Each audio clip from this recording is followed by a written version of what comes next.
ఇప్పటి వరకు ఒక లెక్క, ఇక నుంచి మరో లెక్క. రేవంత్ రెడ్డి ప్రభుత్వంపై సమర భేరీ మోగించేందుకు సన్నద్ధమవుతోంది బీఆర్ఎస్.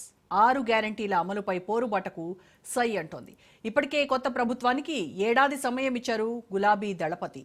ఇకపై ప్రభుత్వ విధానాలను ఎండగట్టాలని వ్యూహరచన చేస్తున్నారు. ఇచ్చిన హామీలను అమలు చేసే విధంగా కాంగ్రెస్ పై ఒత్తిడి తెచ్చేందుకు రెడీ అవుతున్నారు. అలాగే అక్రమ కేసులు, నిర్బంధాలపై గులాబీ లీడర్లు ఆగ్రహం వ్యక్తం చేస్తున్నారు. ప్రజాక్షేత్రంలోకి వెళ్లేందుకు యాక్షన్ ప్లాన్ సిద్ధం చేసుకుంటున్నారు. ఇటు కాంగ్రెస్, అటు బీజేపీ టార్గెట్గా స్థానిక సంస్థల ఎన్నికల్లో సత్తా చాటాలని భావిస్తోంది బీఆర్ఎస్. అవసరమైతే కేసీఆర్తో బహిరంగ సభలు, యాత్రలు సైతం ఉంటాయని తెలంగాణ భవన్ వర్గాలు చెప్తున్నాయి.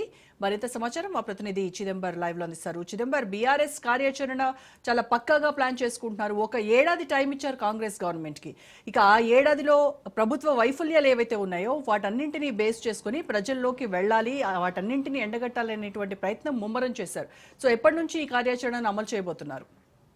అది ఏదైనా కొత్త ప్రభుత్వం ఏర్పడినప్పుడు ఒక సంవత్సర కాలము వేచి చూడాలి అనే ధోరణి ఉండాలి అన్నది కేసీఆర్ ఒక సిద్ధాంతంగా గతంలో మాట్లాడడం మనం చూసాం.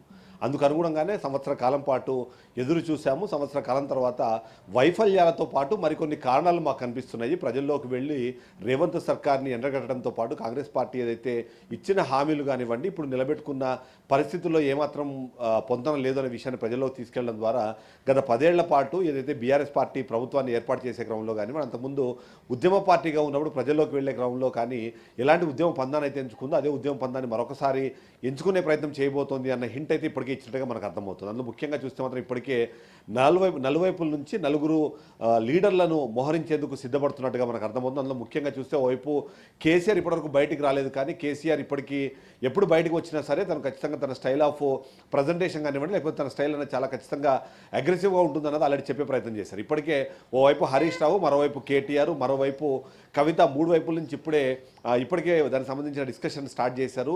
అసెంబ్లీలో కూడా ప్రతి ఒక్క ప్రశ్నకి ధీటైన సమాధానం చెప్పడం కానివ్వండి, ప్రతి ఆరోపణని తిప్పికొట్టే ప్రయత్నం చేయడం కానివ్వండి చాలా ఘాటుగా చేస్తూ వచ్చారు. ఇప్పుడు దాని కంటిన్యూషన్లో నెక్స్ట్ కేసీఆర్ కూడా బరిలోకి దిగబోతున్నారు. ఇవాళ న్యూ ఇయర్ సెలబ్రేషన్ సందర్భంగా ఓవైపు హరీష్ రావు కానివ్వండి, మరోవైపు కేటీఆర్ మాట్లాడే సందర్భంలో కూడా చాలా క్లియర్గా చెప్తున్నారు. కాంగ్రెస్ పార్టీ తమ ఇచ్చిన హామీలను నిలబెట్టుకోలేకపోయింది. ఆ నిలబెట్టుకోలేని హామీల నుంచి ప్రజల దృష్టి మళ్లించడానికి మాత్రమే ఈ కేసులు కానివ్వండి, లేకపోతే బీఆర్ఎస్ పార్టీలో ఉన్న కీలకమైన నాయకుల మీద ఆరోపణలు ఇవన్నీ, కాబట్టి వీటన్ని ధీటుగా ఎదుర్కొంటాము. దానికి సంబంధించిన న్యాయ పోరాటం ఎప్పటికప్పుడు జరుగుతూనే ఉంటుంది. దీనికి తోడు ఓవైపు కాంగ్రెస్ పార్టీ, బీజేపీ పార్టీలు అటు కేంద్రంలో కానివ్వండి, లేకపోతే ఇటు రాష్ట్రంలో కానివ్వండి 2 విపక్షాలుగా చూస్తున్నాయి. కానీ బట్ రెండింటి ఫైనల్ టార్గెట్ అనేది బీఆర్ఎస్ని ఈ రాష్ట్రంలో లేకుండా చేయడం అన్నదే. కాబట్టి దాన్ని ధీటుగా మేము ఎదుర్కొనేందుకు అవసరమైన కార్యాచరణ ఇప్పటికే సిద్ధమైపోయింది. అందులో భాగంగానే కేసీఆర్ బయటికి రాబోతున్నారు. కేసీఆర్ బయటకు వచ్చిన తర్వాత ప్రతి ఒక్కరికి తెలుసు, తన వాక్చాతుర్యంతో ప్రతి ఒక్కరిని కట్టిపడేసేంత ఒక కెపాసిటీ కేసీఆర్కి ఉంది. దాన్ని జనాల్లోకి ఎక్కువగా తీసుకెళ్లాలంటే దానికి ముఖ్యంగా చూస్తున్నది మాత్రం 1 బహిరంగ సభలు, 2 ర్యాలీలు. అంతేకాకుండా ఓవైపు మరొకసారి కూడా మనకు కేటీఆర్ 1-2 సందర్భాల్లో మాట్లాడుతున్న పరిస్థితుల్లో ఒకవేళ నా మీద కేసేజ్ పెట్టినా, అరెస్ట్ చేసిన నేను పాదయాత్ర కూడా సిద్ధమవుతాను ఏదైతే చెప్పారో, ఒకవేళ నిజంగానే పాదయాత్ర అన్నది ఒకవేళ కేటీఆర్ చేస్తే దానికి అనుగుణంగా మరోవైపు నుంచి హరీష్ రావు ప్రెస్ మీట్లు కానివ్వండి, లేకపోతే పబ్లిక్ గ్యాదరింగ్స్ కానీ చేయాలి. అందులో కేసీఆర్ ఖచ్చితంగా పాల్గొనాలనే ఒక ఆలోచన విధానంలోకి వెళ్ళినట్టుగా మనకు అర్థమవుతుంది. వైపు ఒకవేళ నిజంగానే జమిలీ ఎన్నికలు అన్నవి ఒకవేళ అనివార్యమైన నేపథ్యంలో దానికి ముందు నుంచి సన్నద్ధం అవ్వాలన్న ఒక ఆలోచనలో కూడా బీఆర్ఎస్ పార్టీ కూడా కనిపిస్తుంది. దీనికి తోడు వీళ్ళు ఇది సన్నద్ధం అవడానికి మరికొన్ని కారణాలు కూడా కనిపిస్తున్నాయి. మొదటిది ఏదైతే మనం లోకల్ బాడీ ఎలక్షన్ సంబంధించిన ప్రిపరేషన్ కావాలి, ఆ ప్రిపరేషన్ కూడా కేసీఆర్ బయటకు వచ్చి మాట్లాడితే ఎవరైతే మాస్ జనాలు ఉన్నారో వాళ్ళందరూ ఎక్కువ ఆకర్షితులయ్యే అవకాశం ఉంది. ఎంతో కొంత ఇప్పటికే నిస్తేజంగా ఉన్న క్యాడర్ కానివ్వండి, లేకపోతే కార్యకర్తలు కానివ్వండి మరికాస్త ఉత్తేజంతో ముందుకు వెళ్ళే అవకాశం ఉంది. కాబట్టి కేసీఆర్ బయటికి రావడం అన్నది చాలా కీలకంగా భావిస్తున్నట్టుగా మనకు అర్థమవుతుంది.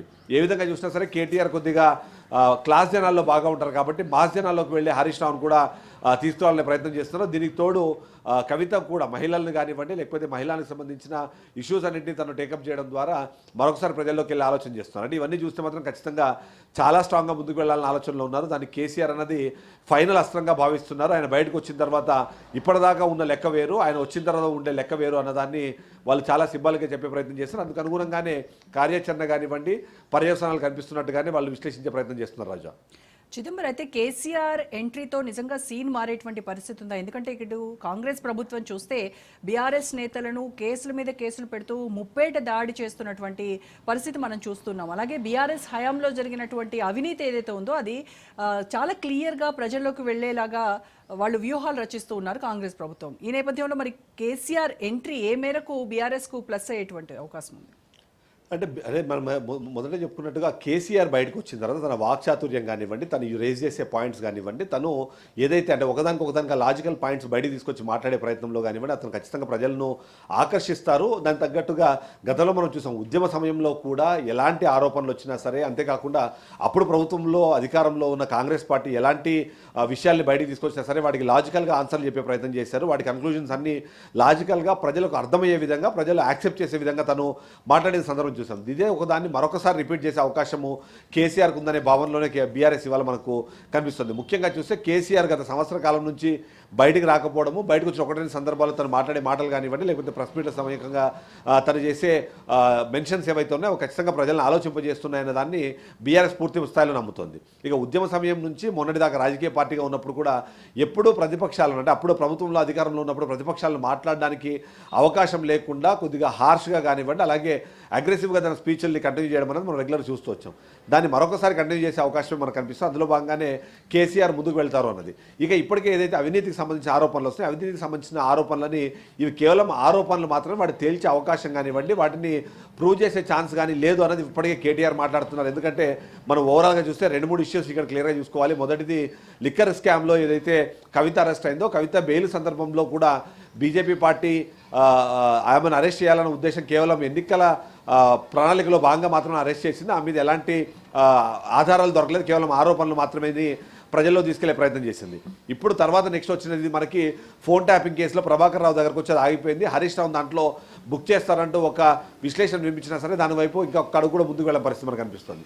ఇక ఈ కార్ రేస్లో కూడా ఇవాళ మీడియా చిట్ చాట్లో కూడా తను చాలా క్లియర్గా మాట్లాడుతుంది ఏంటంటే, జడ్జి అడిగిన ప్రశ్నలకి ఏజీ దగ్గరే సమాధానం లేదు, అలాంటప్పుడు ప్రభుత్వం దగ్గర ఏం సమాధానం ఉంటుంది? కేవలం ఇదంతా నన్ను కుట్ర చేసి ఇరికించేందుకు ఇప్పటికి 6 ప్రయత్నాలు జరిగాయి. ఇది 6వ ప్రయత్నంగా మాత్రమే చూడాలి తప్ప నేను ఎక్కడ ఇరుక్కునే అవకాశం కానివ్వండి, నన్ను తీసుకెళ్లే ప్రయత్నం కానివ్వండి, ఆ సిచ్యువేషన్ కానీ లేదు అనే విధంగా వాళ్ళు మాట్లాడే పరిస్థితి చూస్తున్నారు. అంటే ఎలా విధంగా చూసినా సరే కేవలం మీరు ఆరోపణలు మాత్రమే, వీళ్ళల్లో నేర నిరూపణ చేసే అవకాశం లేదు, కేవలం ఆరోపణల ద్వారా మాత్రం మమ్మల్ని టార్గెట్ చేసే ప్రయత్నం చేస్తున్నారని చెప్పి ఇప్పటికీ వీళ్ళు మాట్లాడుతున్న పరిస్థితులు మనం చూస్తాం. అలాంటి సందర్భంలో కేసీఆర్ బయటకు వచ్చారు అంటే వీటన్నింటినీ ఒక్క మాటలో తేల్చి పారేస్తారు. ఎందుకంటే మనం చూసాము కవిత కేసులకు సంబంధించిన విషయంలో కానివ్వండి, కేటీఆర్ సంబంధించిన కేసుల విషయంలో కానివ్వండి, ఒక్కసారి కూడా కేసీఆర్ నోరు తెరవలేదు. కాబట్టి ఇప్పుడు వచ్చిన తర్వాత కూడా అదే సందర్భంలో అంతే ఘాటుగా ఆన్సర్ చెప్పి దీన్ని ముగిస్తారు తప్ప దాన్ని ప్రజల్లోకి వెళ్లకుండా ఆపేందుకు మాత్రం ఖచ్చితంగా కేసీఆర్ ప్రయత్నిస్తారని మాత్రం మనం చెప్పాల్సిన అవసరం అయితే కనిపిస్తుంది. రోజా.